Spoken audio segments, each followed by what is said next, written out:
El umbral del miedo.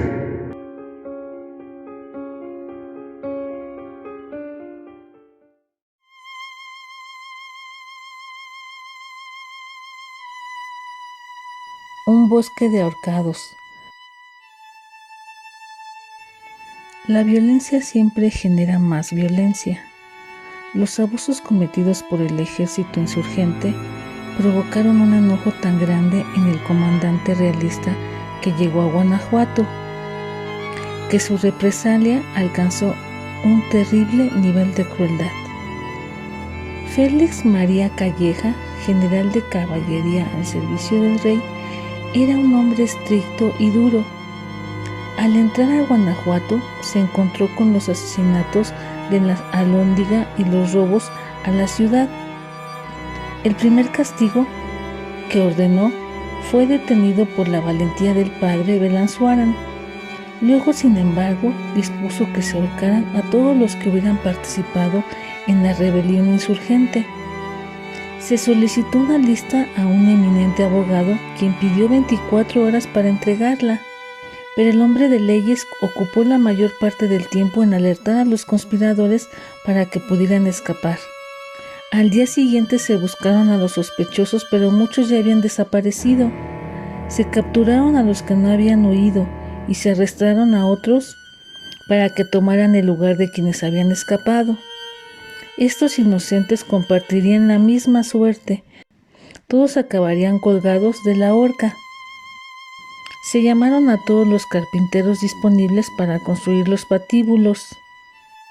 Estos se colocaron en cada plaza para que los habitantes de Guanajuato fueran testigos del castigo ejemplar.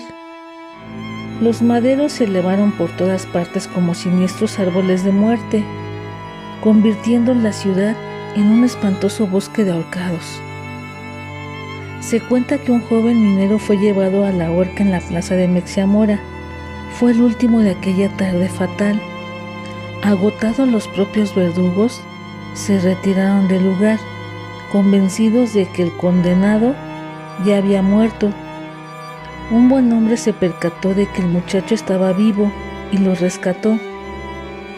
Agradecido con Dios, el joven se dedicó a servir a los demás en el templo de Cata, y años después lo encontró ahí su verdugo, quien salió espantado, pues pensaba que se le había aparecido un fantasma para recordarle su participación en la tarde de los ahorcados.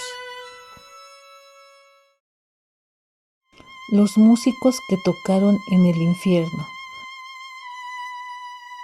En el ambiente flotaba algo más que un mal presentimiento. El lugar parecía haber salido de las alucinaciones de un loco y sin embargo tenía ciertos elementos que le daban un toque de palacio real. Se encontraba en una sala tan grande que las notas de sus instrumentos se perdían en aquella inmensidad. La iluminación era tan escasa que no alcanzaban a ver más allá de 20 metros. Las enormes columnas se perdían entre las sombras y resultaba imposible determinar qué altura tendría el techo.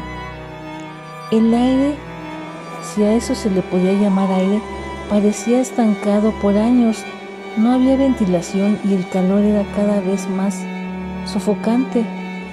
Lo más extraño de todo era que había recibido la orden de tocar su mejor música, sin que hubiera ninguna persona en la estancia.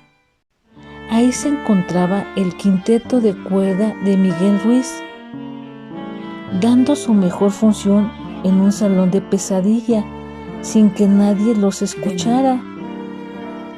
Todo había comenzado la madrugada del día anterior. cuando terminaron su trabajo en una fiesta. Con cansancio pero con satisfacción, salían los 5 músicos cuando fueron alcanzados por el elegante caballero. «Tocan ustedes maravillosamente», les aseguró el desconocido. «Quisiera que consideraran estar presentes en un baile que ofreceré mañana por la noche». Antes de que pudieran ponerse de acuerdo, el distinguido caballero les entregó un sobre con tanto dinero como para tocar en 20 fiestas. Los músicos se sonrieron y aceptaron gustosos. «¿Dónde debemos presentarnos?», preguntó Miguel Ruiz.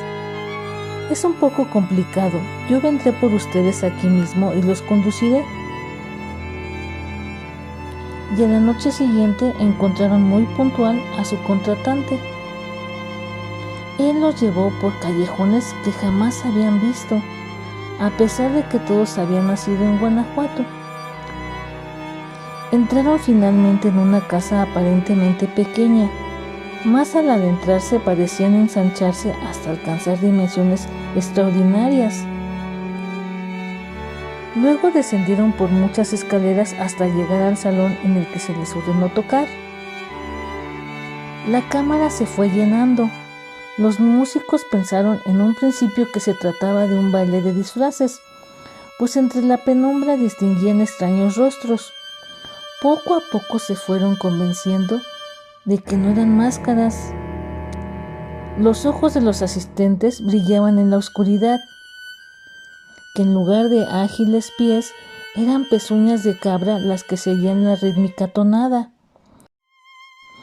y que en las sonrisas se dibujaban puntiagudos colmillos.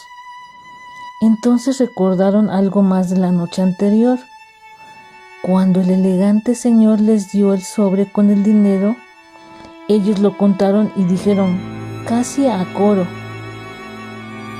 «Vaya, por esta cantidad tocaríamos en el mismo infierno». El elegante caballero se había sonreído. «Supongo que sí», contestó, «supongo que sí».